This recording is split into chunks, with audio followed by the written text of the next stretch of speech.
Alexandria Madison Kostial, die alle einfach Ellie nannten, wurde am 11. September 1997 in St. Louis, Missouri geboren. Sie war das älteste Kind in der Familie und hatte einen jüngeren Bruder namens Andrew. Ihre Eltern Kate und Cindy erinnern sich, dass sie seit ihrer Kindheit voller Energie und Lebensfreude war. Ihr Charakter zeichnete sich durch Fröhlichkeit, Aktivität und Optimismus aus. Im Jahr 2016 schloss sie die Lindbergh High School ab und schrieb sich anschließend an der University of Mississippi, besser bekannt als Old Miss, ein, wo sie Marketing als Hauptfach wählte und von einer Karriere in der Modebranche träumte. Vom ersten Tag an der Universität war Ellie bestrebt, sich in das Studentenleben einzubringen. Dank ihrer Kontaktfreudigkeit und ihrer natürlichen Ausstrahlung fand sie leicht Freunde und war die Seele jeder Gesellschaft. Sie war auch eine begeisterte Sportlerin. In der Oberstufe war sie Mitglied der Leichtathletikmannschaft ihrer Schule und später trat sie dem Golfclub der Universität bei. Sie jobbte als Yoga- und Pilates-Trainerin und trainierte in ihrer Freizeit für Halbmarathons. Ellie reiste viel und versuchte, ihre Reisen mit gemeinnütziger Arbeit zu verbinden. Während ihrer Reisen nach Afrika und Peru unterrichtete sie Englisch und machte ihre Reisen so zu einer wirklich sinnvollen Erfahrung. Trotz ihres vollen Terminkalenders schaffte Ellie es, alles unter einen Hut zu bringen, war körperlich topfit, freundete sich mit ihren Kommilitonen an und erzielte hervorragende Leistungen.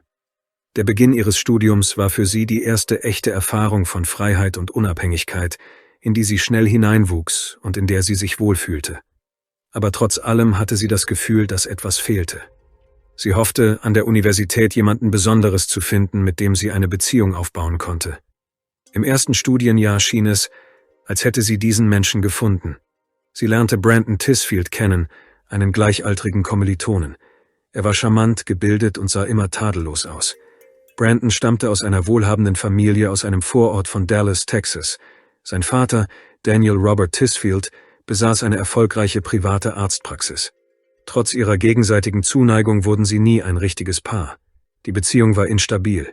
Sie trennten sich und kamen wieder zusammen, was zu einer komplizierten, aber unter Studenten nicht ungewöhnlichen Dynamik führte. Sie verbrachten viel Zeit miteinander, hatten eine intime Beziehung, waren aber nicht offiziell zusammen. Anstelle von klassischen Verabredungen tauchten sie gemeinsam bei Veranstaltungen auf, darunter auch bei festlichen Schulbällen. Es gab Zeiten, in denen sie monatelang keinen Kontakt hatten, aber jedes Mal endete es mit einer erneuten Annäherung. Ellies enge Freunde bemerkten, dass sie zwischen Hoffnung und Verzweiflung hin und her gerissen war. Es war offensichtlich, dass sie sich eine ernsthafte Beziehung wünschte, aber Brandon war nicht bereit, sich zu binden. Obwohl es für Außenstehende wie eine offensichtlich ungleichwertige Beziehung aussah, stand Ellie mit ihren 21 Jahren unter dem Einfluss ihrer Gefühle und bemerkte das Offensichtliche nicht. Dabei hatte Brandon noch andere Freundinnen, mit denen er ähnliche unklare Beziehungen unterhielt. Er sprach mit ihnen nicht über seine Absichten und schuf so die Illusion von etwas Größerem. Nach Meinung ihres Umfelds war Brandon arrogant. Seine Position und das Geld seiner Familie gaben ihm das Gefühl, unantastbar zu sein. Er war überzeugt, dass er sich dank der Beziehungen und Mittel seines Vaters aus jeder Situation herausmanövrieren konnte. Sein Verhalten zeigte narzisstische Züge, die leider nicht selten sind. Mit der Zeit wurde klar, dass sich hinter seiner charmanten Fassade viel mehr verbarg, als man sich vorstellen konnte. Im Sommer 2019 bereiteten sich Ellie und Brandon auf ihr letztes Schuljahr vor. Anstatt nach Hause zurückzukehren, beschloss Ellie, in der Stadt zu bleiben, Sommerkurse zu belegen und ihre Freiheit zu genießen, indem sie sich mit Freunden traf. Im Juli besuchten ihre Eltern sie und verbrachten einige Tage mit ihr in Oxford. Der Besuch verlief ruhig, danach telefonierten sie regelmäßig miteinander. Am 19. Juli 2019 gegen 19 Uhr beendete Ellie das Telefonat mit ihrer Mutter und machte sich bereit, sich mit Freunden in einer Bar zu treffen. Kurz vor Mitternacht, genau um 23:55 Uhr, zeichneten Überwachungskameras auf, wie sie das Lokal allein verließ. Man konnte sehen, dass sie unsicher ging, möglicherweise wegen des Alkohols oder weil sie völlig auf ihr Handy konzentriert war. Sie stieg in ein über eine App bestelltes Auto und fuhr nach Hause. Doch diese Nacht endete tragisch. Am Morgen des 20. Juli, während einer routinemäßigen Streife in der Nähe des Sardissees, etwa 45 Autominuten von Oxford entfernt, machte ein Hilfs-Sheriff eine schreckliche Entdeckung. Um 10:23 Uhr wurde neben einer verlassenen Fischerhütte die Leiche einer jungen Frau gefunden. Anhand der Art der Verletzungen wurde klar, dass mehrere Schüsse abgegeben worden waren und die Tat einige Stunden zuvor begangen worden war, als es keine Überlebenschancen mehr gab. Die Autopsie ergab, dass das Opfer mindestens 9-mal getroffen worden war. Am Tatort fanden die Ermittler 11 Patronenhülsen. In der Nähe der Leiche lagen persönliche Gegenstände verstreut, eine Handtasche, in der sich ein Studentenausweis befand. Die Identität der Frau konnte schnell festgestellt werden. Es handelte sich um die 21-jährige Alexandria Madison Kostyl, die alle Ellie nannten. Die Nachricht von dem Vorfall verbreitete sich schnell in der Umgebung. Besonders beunruhigend war sie für Studenten. Viele begannen zu befürchten, dass der Täter noch auf freiem Fuß sei und auch sie in Gefahr sein könnten. Ellies Familie, Cindy, Kit und Andrew, wollten zunächst nicht glauben, was passiert war. Noch wenige Stunden vor der Tragödie hatten sie mit ihr telefoniert. In diesem Gespräch verhielt sich Ellie ganz normal, erwähnte, dass sie in dieser Woche eine wichtige Prüfung geschrieben hatte und tagsüber ein wenig geschlafen hatte, um Kraft für das Treffen mit ihren Freunden am Abend zu tanken. Niemand konnte ahnen, dass dies ihr letztes Gespräch sein würde. Nach der ballistischen Untersuchung saß Ali zum Zeitpunkt des Angriffs mit dem Gesicht zum Angreifer auf einer Bank. Die Schüsse wurden aus verschiedenen Richtungen abgegeben, als wäre der Täter um sie herumgelaufen. Alles deutete auf Vorsatz und Grausamkeit hin. Es entstand der Eindruck, dass er absolut sicher gehen wollte, dass sie nicht überleben würde. Warum und wer jemandem, der scheinbar keine Feinde hatte, so etwas antun konnte, blieb ein Rätsel. Ellie war freundlich und offen, und niemand konnte sich daran erinnern, dass sie jemals mit jemandem Streit gehabt hatte. Auf der Suche nach Antworten begaben sich die Ermittler zu ihrer Wohnung. Das Hauptziel war es, ihr Mobiltelefon zu finden, da bekannt war, dass sie kurz vor ihrem Verschwinden jemandem eine SMS geschrieben hatte. Es wurde vermutet, dass genau diese Person etwas mit dem Fall zu tun haben könnte. Das Telefon wurde nirgendwo gefunden, weder in ihrer Handtasche noch in der Wohnung. Angesichts der Tatsache, dass sie es buchstäblich wenige Minuten vor der Tragödie benutzt hatte, kamen die Ermittler zu dem Schluss, dass es vom Täter mitgenommen worden war. Dies bestätigte ihren Verdacht, dass sich auf dem Gerät entscheidende Informationen befinden könnten. Bei der Durchsuchung wurde eine mit dem Telefon synchronisierte Smartwatch gefunden. Diese ermöglichte den Zugriff auf das Anrufprotokoll und die Nachrichten. Genau das war der Wendepunkt in dem Fall. Es wurde klar, dass Ellie vor ihrem Tod mit Brandon geschrieben hatte. Aus den Nachrichten ging hervor, dass sie sich direkt nach ihrer Abreise aus der Bar verabredet hatten. Diese Information veränderte sofort den Verlauf der Ermittlungen. Es gab nun ein Motiv, und die Ermittlungen konzentrierten sich auf Brandon Tisfield. Die Polizei hatte bereits genügend Gründe, ihn zum Verhör vorzuladen. Er wurde benachrichtigt und erklärte sich bereit zu kommen, aber am nächsten Tag erschien er nicht. Bei einem erneuten Anruf teilte er mit, dass er nicht kommen könne, da er betrunken sei. Daraufhin wurde der Termin auf 8:30 Uhr am nächsten Morgen verschoben, aber er erschien erneut nicht. Zu diesem Zeitpunkt war klar, dass er versuchte, sich zu verstecken. Anhand der Daten seines Mobiltelefons und seiner Bankkarte konnte festgestellt werden, dass er den Bundesstaat verlassen hatte und in Richtung Memphis, Tennessee unterwegs war. Eine wichtige Rolle spielte dabei das Kennzeichen seines Autos, ein personalisiertes Nummernschild mit der Aufschrift 3IT, wobei die Ziffer einen Buchstaben ersetzte.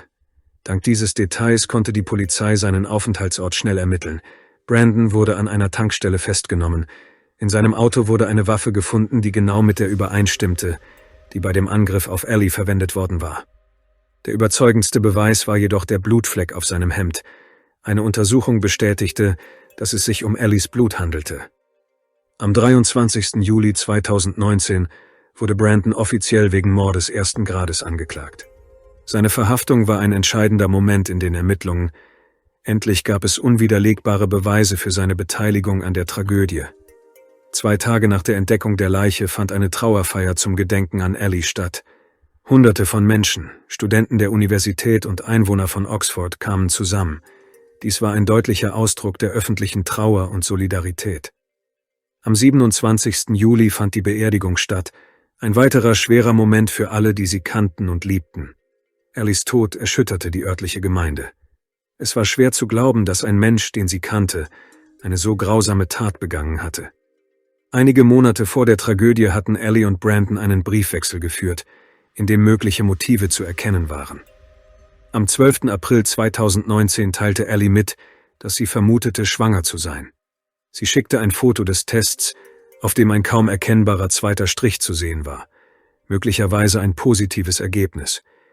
Diese Nachricht war der Beginn einer Reihe von Ereignissen, die in der Tragödie endeten. Obwohl der Test kein eindeutiges Ergebnis lieferte, löste die Tatsache einer möglichen Schwangerschaft bei Brandon eine äußerst aggressive Reaktion aus. Als Ellie vorschlug, dies persönlich zu besprechen, lehnte er ab. Stattdessen äußerte er scharf seine Verärgerung und erklärte, dass diese Situation sein Leben zerstöre. Er forderte Ellie auf, das Kind abzutreiben und machte deutlich, dass er weder während der Schwangerschaft noch danach irgendwelche Verpflichtungen übernehmen werde. Aus der im Rahmen der Ermittlungen sichergestellten Korrespondenz geht hervor, dass Ellie sich weiterhin an ihn wandte, in der Hoffnung auf Aufmerksamkeit und Unterstützung, aber nur Kälte und Feindseligkeit erhielt. Eine Woche vor der Tat, am 12. Juli 2019, verließ Brandon Oxford und fuhr zum Haus seiner Eltern in Fort Worth, Texas. Dort holte er die Waffe, die er später benutzte. Er postete sogar ein Foto davon auf Snapchat und zeigte damit seine völlige Gleichgültigkeit gegenüber den Folgen. Auf seinem Laptop wurden beunruhigende Hinweise gefunden. In seinem Suchverlauf tauchten Suchanfragen wie „Wie kann man jemanden zuverlässig fesseln?“ und „Wie kann man einer Bestrafung für ein Verbrechen entgehen?“ auf. Diese Daten deuteten auf eine sorgfältige Vorbereitung hin. Bei weiteren Untersuchungen fanden die Ermittler noch beängstigendere Details. Brandon besuchte Online-Auktionen auf der Suche nach Schalldämpfern, Patronen und Masken. Er studierte auch die Biografien berühmter Verbrecher und interessierte sich insbesondere für die Methoden, mit denen Ted Bundy seine Opfer in die Falle lockte. All dies deutete auf einen vorab ausgearbeiteten Plan hin, Ellie an einen abgelegenen Ort zu locken. Am 17. Juli, nach einer Zeit des Schweigens, meldete er sich wieder bei ihr und erklärte, er sei bereit, über eine mögliche Schwangerschaft zu sprechen. Am 19. Juli schlug er ein persönliches Treffen vor und versicherte, dass er unter 4 Augen ohne Fremde sprechen wolle. In Wirklichkeit wollte er damit jedoch Zeugen vermeiden. Überwachungskameras zeichneten auf, wie Brandons Pickup gegen 12:28 Uhr sich Ellies Haus näherte. Etwa eine halbe Stunde später fuhr sein Auto bereits in Richtung Sardis Lake. Die Standorte der Mobiltelefone bestätigten, dass Ellies und Brandons Geräte sich in die gleiche Richtung bewegten. Die genauen Umstände des Treffens blieben unbekannt, aber der Angriff ereignete sich morgens zwischen 1:30 Uhr und 2:30 Uhr. Ein Anwohner, der mit seinem Hund spazieren ging, berichtete später, dass er kurz vor 3 Uhr morgens mehrere Schüsse gehört habe. Nach dem Vorfall kehrte Brandon nach Oxford zurück und nahm Ellies Handy mit. Später in derselben Nacht schaltete er es aus. Bald darauf begann er im Internet nach Informationen darüber zu suchen, wie man Polizeifunk abhören kann, um den Strafverfolgungsbehörden zuvorzukommen. Am nächsten Morgen verfolgte er die lokalen Nachrichten und als bekannt wurde, dass die Leiche gefunden worden war, wurde sein Verhalten noch beunruhigender. Brandon verhielt sich, als wäre nichts geschehen. Nur wenige Stunden nach der Tat tauchte er auf einer Party mit Freunden auf und prahlte mit der Waffe, mit der er die Tat begangen hatte. Ihre gemeinsamen Fotos mit Ellie, die noch im Dezember 2016 aufgenommen worden waren, tauchten bald in den sozialen Netzwerken auf. Damals hatten beide gerade ihr Studium an der Universität von Mississippi begonnen. Auf einem der Fotos ist eine Party in einer Studentenverbindung zu sehen, deren Säulen später mit schwarzen Trauerbändern geschmückt wurden. In einer offiziellen Erklärung der Gemeinschaft wurde die Hoffnung zum Ausdruck gebracht, dass Ellies Angehörige Frieden finden mögen, wenn sie sich daran erinnern, welchen Einfluss sie auf das Leben ihrer Familie und Freunde hatte. Ihre Freundin erzählte später in den sozialen Netzwerken, dass Brandon Ellie mehrere Jahre lang Leid zugefügt und ihr Vertrauen ausgenutzt habe, während sie unter Tränen in seinen Armen lag und versuchte, seine Grausamkeit zu vergessen. Bald darauf wurde er offiziell wegen einer Straftat angeklagt. Es stellte sich heraus, dass Brandon bereits ins Visier der Strafverfolgungsbehörden geraten war. Er war zweimal in Mississippi festgenommen worden, weil er in betrunkenem Zustand in der Öffentlichkeit aufgetaucht war und weil er als Minderjähriger Alkohol besessen hatte. Sein Vater, ein Schmerztherapeut, lehnte ausführliche Kommentare ab und erklärte lediglich, sein Sohn sei unschuldig und forderte die Öffentlichkeit auf. In seinen sozialen Netzwerken fand man einen alten Beitrag, ein Foto von Brandon im Alter von 17 Jahren, auf dem er mit einer Waffe beim Training zu sehen ist. Sein Vater bezeichnete ihn damals als Experten für Taktik. Die öffentliche Reaktion auf die Tragödie war massiv. In den sozialen Netzwerken wurde Trauer zum Ausdruck gebracht, Fotos veröffentlicht und an Ellie erinnert. Ihre Cousine schrieb einen Beitrag, in dem sie erklärte, warum Frauen Angst haben, Nein zu sagen, weil sie nicht wissen, ob es mit einem Streit oder mit Kugeln und einer Leiche am Wasser endet. Ellies Freunde organisierten eine Trauerfeier zu ihren Ehren in der Lindbergh High School. Es wurde bekannt, dass Brandon den bekannten Anwalt Steve Feis engagiert hatte, einen Verteidiger in Fällen von bundesstaatlicher Bedeutung. Die Beschreibung seines Verhaltens in den Ermittlungsberichten klang wie die Charakterisierung eines Menschen mit Abweichungen. Kaltblütigkeit, Reuelosigkeit, Gleichgültigkeit gegenüber den Folgen. Die Beweise waren unwiderlegbar.